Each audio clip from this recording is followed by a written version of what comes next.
From the super speedway to the short track. That's right, Martinsville, our second stop for the Camping World Truck Series. The guy out front, the 23 of Jason White. What's happening with him, Ray? Very close on fuel. His new crew chief, Doug George, has been saying, save me every little bit you can.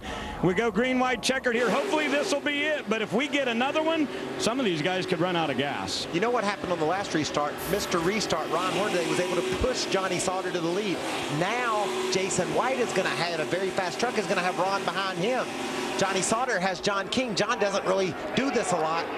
Second attempt at a green-white checker. Green flag back in the air on the inside. Johnny Sauter on the outside. Jason White. Side by side as they go to one. See if Ron can get there.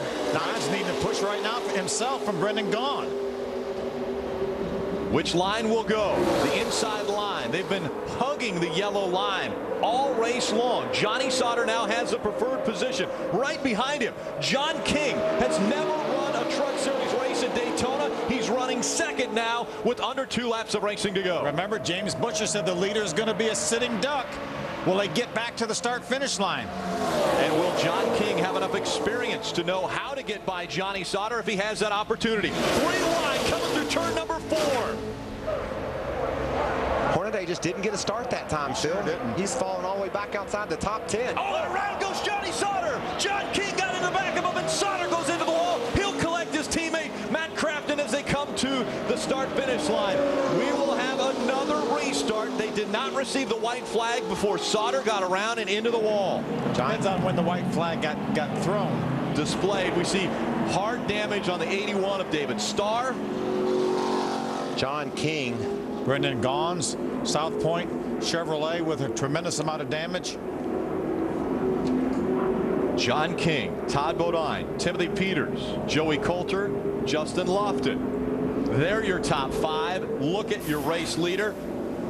Obviously frustrated, had a chance to win here at Daytona. I talked about, you said it, he doesn't do this a lot, hasn't been here before. We talked about when he was going to push Jason White. You know, you got to be worried about John King. Yellow did come out before the white. Look at the damage to the 82. That's Grant Enfinger. He has smoke coming out from under that truck. Take another look. Will NASCAR do anything with John King? Was Todd Bodine pushing John King and push him into Johnny Sauter? Was Johnny Sauter moving up to try to block John King? Who knows what all happened there? Look at all the trucks that got collected. It looked like John King was going to the outside of Johnny. No, he just got a hold of his back end from the wrong angle. Yeah. And turned him sideways. Todd had rooted his way down to the bottom of the racetrack, and there's 2 Thor Sport trucks clobbering each other. The last thing an owner wants to see is his trucks running into each other. A lot of damage, a lot of parked trucks right at the exit of the trioval. NASCAR is going to red flag the race. That means they're going to take the time, stop all of the trucks just out of turn number 4, and clean this up. A lot of trucks involved in this most recent incident.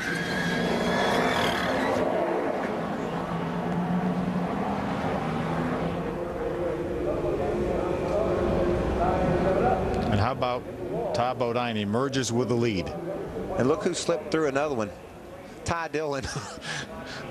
He makes another great move down on the bottom of the racetrack to miss all that mess. Attrition becoming a big factor in the possibility of winning this race. He just made a mistake from the back side of Johnny Sauter and turned him around. Inexperience, just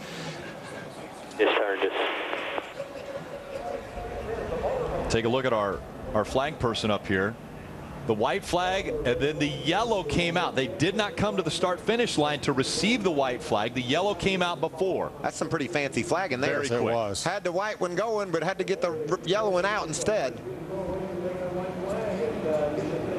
I'm not sure. There might have been a little bit of contact from behind from the 11 of Todd Bodine into John King. Yeah, I think you're right, Phil. It looked as though Todd Bodine maybe gave John King a little shove. He then moved up and really didn't know what to do. I'm sure that was a situation where, do I hit the 13? Do I try to save this truck? And it happened so quickly. John King was out to the right side of Johnny Sauter. There wasn't really a whole lot of a reason to be there. You want to block that yellow line and stay low, but maybe Todd did get into the back of John. So again, they've stopped the trucks just at the entrance of pit road in between turn 4 and the tri-oval. The red flag has come out. They will go to work on this racetrack, getting all of the trucks off of the racetrack as well as cleaning up the debris. We talk a lot about that 7 of John King, potentially the inexperience. This is what he had to say about what just happened with him and Johnny Sauter. Golly, I mean, I flat freaking wrecked him.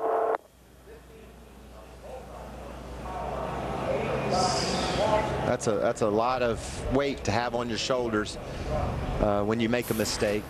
Same thing happened to me on Thursday in the 150. I messed up, and you feel like you've let everybody down, and at least there wasn't anybody else involved in my accident. It was just on me in that case there. Look at the melee that resulted in John King making contact with the back of Johnny Sauter, our leader. But maybe we can look closer. I don't think Todd was into the back of John King, but and John may not even realize that Todd was in the back of him. If he was,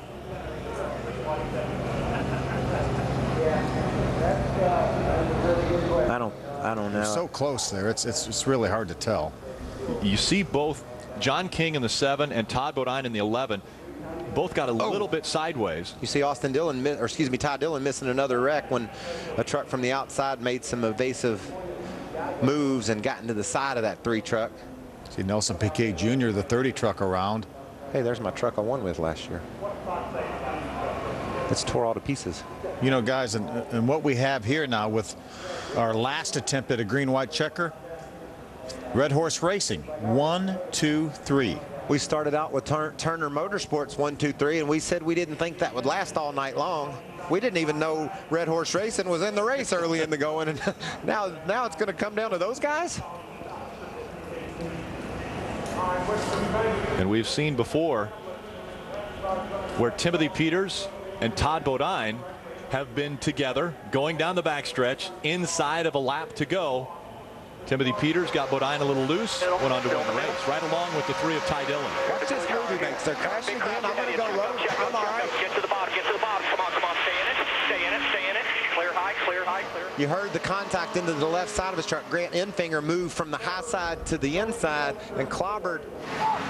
Oh, man, that's such a dejected feeling. He had the white flag right in front of him. Yeah, crew chief Joe Shear cannot believe it. But did you hear what his first comment was? Are you okay, man? Yeah. So again, under a red flag condition, we've completed 104 of what was scheduled to go 100 laps.